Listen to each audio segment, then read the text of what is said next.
Yeah mga boss, Honda TMX oh. Issue to ng Honda TMX 125 ano. Pag pinos button mo hindi siya andar no. Yan, kahit tadyakan natin mahirap pa andarin. Hindi siya andar agad no.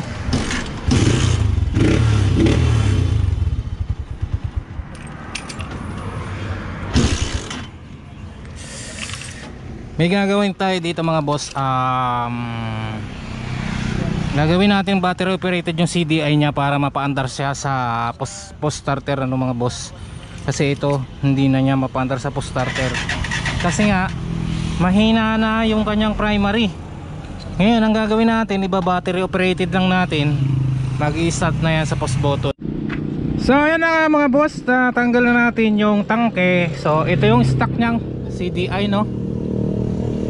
Stock CDI, ang gagawin natin, papalitan natin ng lipan 110 at saka CDI socket para dumali siyang paantarin no.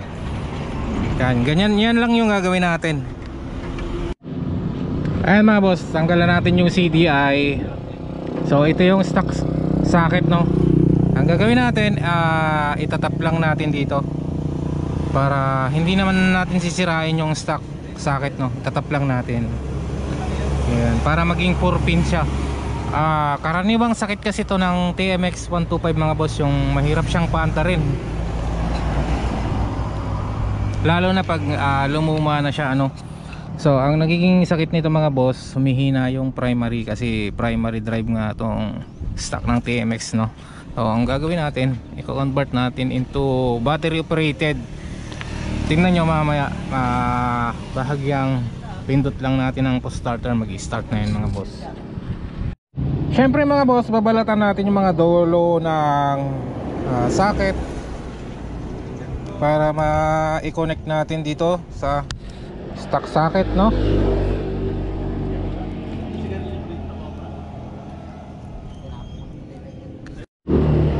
Ayun mga boss, paano nga ba mag-convert ng 4 pin CDI sa TMX 125 ano? So kailangan dapat una alam nyo yung diagram ng CDI na to mga boss. Maglalagay ako ng diagram dyan sa screen para malaman nyo yung diagram nito ano mga boss. So ayan, nabalatan na natin yung socket. And then ito yung dati niyang socket ano, babalatan din natin yung mga wire para mai-jack natin. So wag na natin pakialaman tong tanggalin para kung gusto mong ibalik sa stock, mababalik mo no. So mga boss, maglalagay ako ng diagram dyan sa screen ng malaman nyo ano. Mga boss, pinagsama natin yung ground at saka yung ground ng trigger. Tapos ilagay natin dun sa bandang kaliwa ng baba ng socket ng 4 pin. Sunod mga boss ay yung kanyang pulser sa bandang kanan na taas no. So dinikit natin sa yellow blue. So mga boss, nalagyan na wirings na natin yung ating socket ano. Sa bandang kanan na baba, nandito yung ACC wire no. So dinikit natin sa black. Yan, ACC wire yon. Sa bandang kanan na taas, ito yung sa ignition ano. Dinikit natin sa green yellow. Sa bandang kaliwa na baba naman, ito yung pinagsama natin na ground ng pulser tapos ground. Tapos sa bandang kaliwa na taas, ito yung sa pulser mga boss, yung green yellow. So ayan, iti-tape ko na mga boss, then isasaksak ko na yung CDI. Tapos check natin kung aandar siya sa post starter no. So iti-tape ko muna. Okay na nga mga boss, nakabit na natin yung mga wirings. Tapos isasaksak na natin yung ating 4 pin CDI no. Try natin kung gaano kalakas yung kanyang organizer. Saksak natin. Yo. Try natin kung gaano kalakas yung power niya mga boss.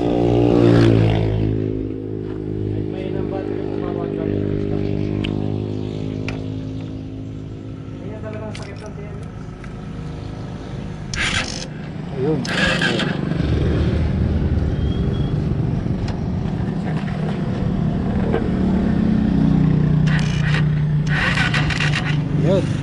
Lakas na mga boss yung kanyang kuryente.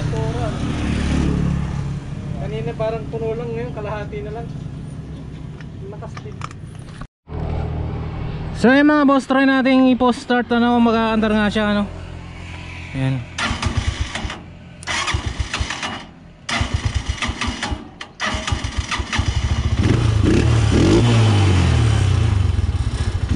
So ayan mga boss, nag-i-start na siya. Wala lang sa tono no.